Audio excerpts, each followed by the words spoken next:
Welcome back, gang. This video is part one of a two-part tutorial in which I illustrate the principles of cohesion and coherence. In this part, I examine a text that lacks these qualities, and I explain why that's a problem.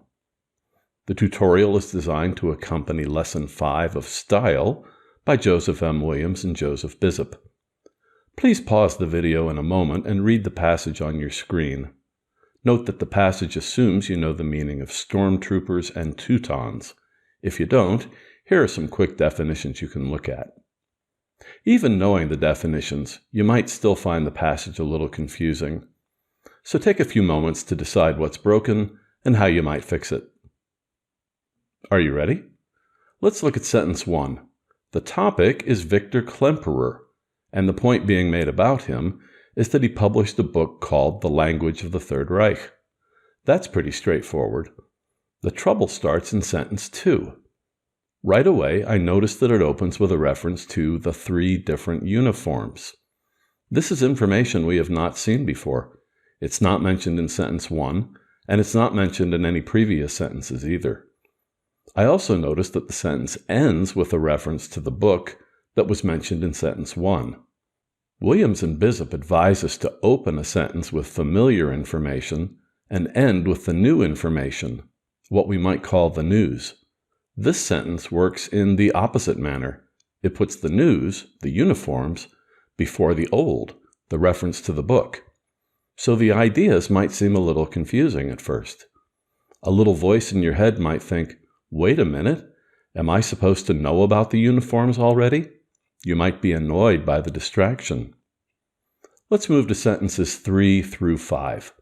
Each one begins with a new, unfamiliar idea. The blood-soaked conqueror, the masked figure, and the tank driver.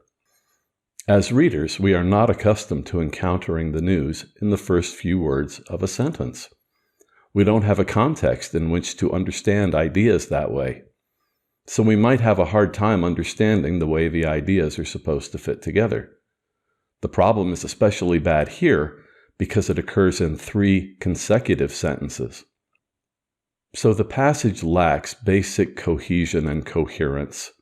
At best, the reader might be annoyed. At worst, the reader might be confused. A very patient reader might glance backward and notice the references to symbols and uniforms.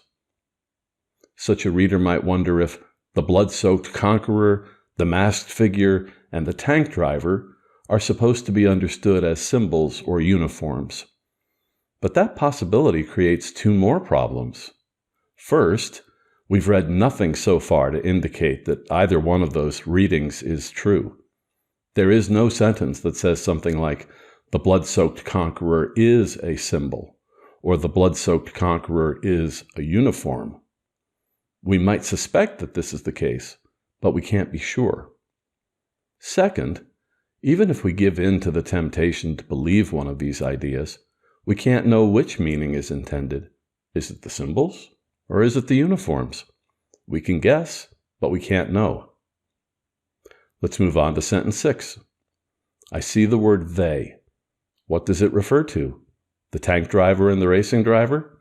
That's the most logical meaning. Or is it the blood-soaked conqueror and the masked figure and the tank driver? Maybe it's the symbols? Maybe it's the uniforms? As before, we have no way of knowing for certain. Overall, this passage fails to communicate its ideas clearly. In part 2 of this tutorial, I'll discuss the published version of the passage so you can see why it's more effective than the version we just looked at. And I'll give you some tips for making your own writing more cohesive and more coherent. That's it. Thanks for watching. Say what you mean.